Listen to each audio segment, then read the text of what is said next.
You don't fully belong to the 80s kids, and you don't fully belong to the millennials either. You exist in the crack between two worlds, and somehow that crack became the place you learned to live. Mia is 38. She grew up without a smartphone, but she mastered one before she was 30. She remembers Saturday morning cartoons on a chunky TV, but she also remembers the first time she made a MySpace page. She doesn't know where she fits, and honestly, neither do you. But here is the part nobody tells you. That feeling of not belonging. It's not a personality flaw, it's a psychological imprint, and it started long before you ever heard the word millennial. You are a Xennial, born between 1977 and 1985, the micro-generation that grew up analog and graduated into a digital world overnight. And your brain? It recorded everything, like a VHS tape that never got erased. See, when you were a kid, the world had a certain texture. You had to be bored. There was no algorithm feeding you dopamine every 30 seconds. You sat with your feelings. You stared at the ceiling. You called your friend on a landline and hoped their mom didn't pick up. That boredom? It actually built something inside you. Patience, creativity, a weird ability to sit with discomfort. But then the internet came, and it didn't come slowly. For you, it came like a wall of water. Dial-up 1 year, broadband the next. Smartphones before you even processed what just happened, and your internal wiring had to adapt fast.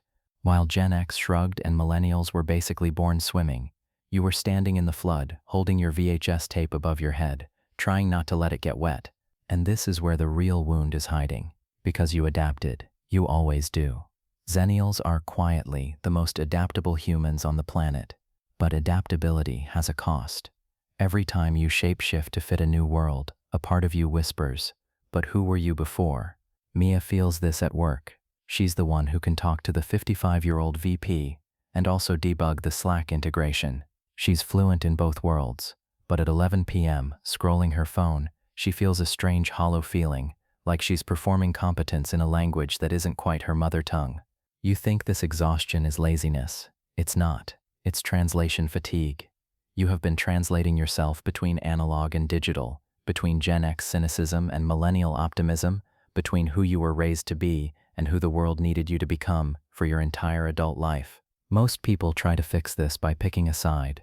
I'm basically a millennial. I'm more Gen X, honestly. But that's not healing. That's abandonment. You're abandoning the VHS tape version of yourself, the kid who knew how to be bored, who built entire worlds out of nothing, who didn't need a notification to feel alive. Here is what actually helps. First, name the grief. You lived through the last analog childhood in human history. That is real. The world your nervous system was built for no longer exists, and you are allowed to miss it. Say it out loud. I miss the slower version of life. That's not nostalgia. That's honesty. Second, reclaim your analog self. Not forever, just in doses. 20 minutes without your phone. A walk without a podcast. A Saturday morning with no agenda. Your internal wiring remembers how to do this. It just needs permission. Third, stop explaining yourself. You don't owe anyone a generational label. Xennials were never supposed to fit neatly. You were built for the in-between. And the in-between is where the most interesting humans live. Mia puts her phone down. She finds an old playlist, something from 2002, and just sits with it. No multitasking, no scrolling, just her, and the music, and the strange, quiet feeling of coming home to herself. Now it's your turn.